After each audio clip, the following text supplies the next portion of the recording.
Quaid Azam Pot 22.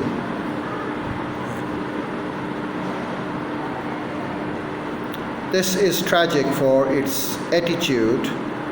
This is tragic for it is attitudes such as these that fix separateness, generating a traffic of response and counter-response that constantly moves apart, in turn decreasing social intercourse and becoming again a factor for encouraging hostility, which yet again helps in perpetuating political exploitation. There is another aspect meriting underscoring.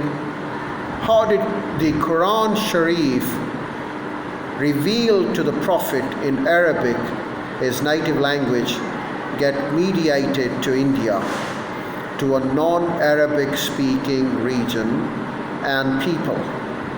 And how then did India become home to almost a third of the world's Muslim population?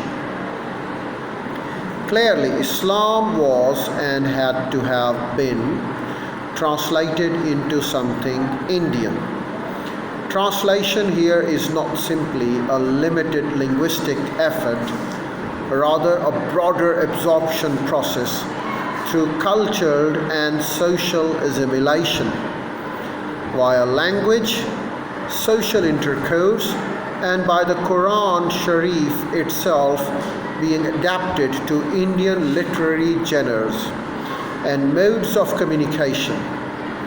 Of course, the use of Perso-Arabic script gradually facilitated a direct transmission of Islamic terms and the ideas that they carried, for eventually all this became the Indian Islamic vernacular traditions,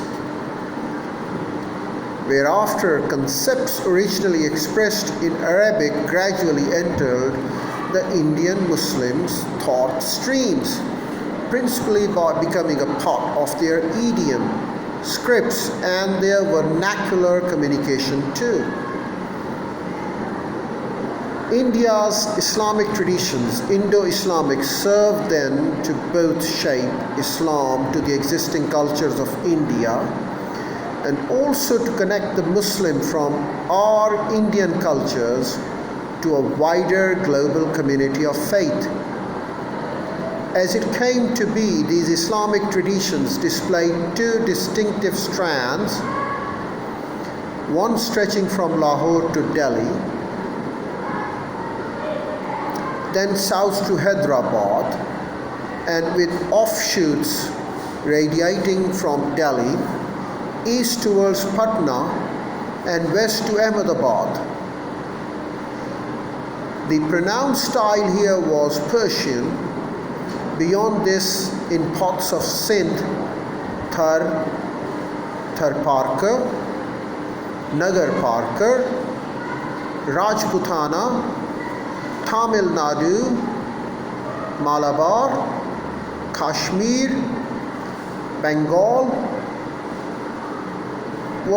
Malabar, Kashmir, and Bengal, Islam remained imbued of the local styles and idioms.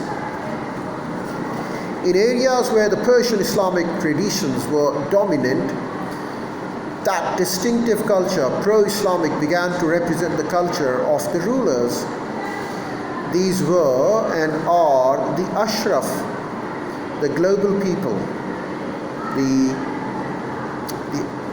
aristocrats whose ancestors had come from other cultures, or so they averred, and some certainly had, but most only so claimed.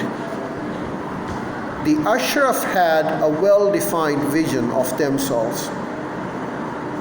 Indeed, they still do. They asserted that as they had come from elsewhere, it was to rule, that this wielding power was their natural right.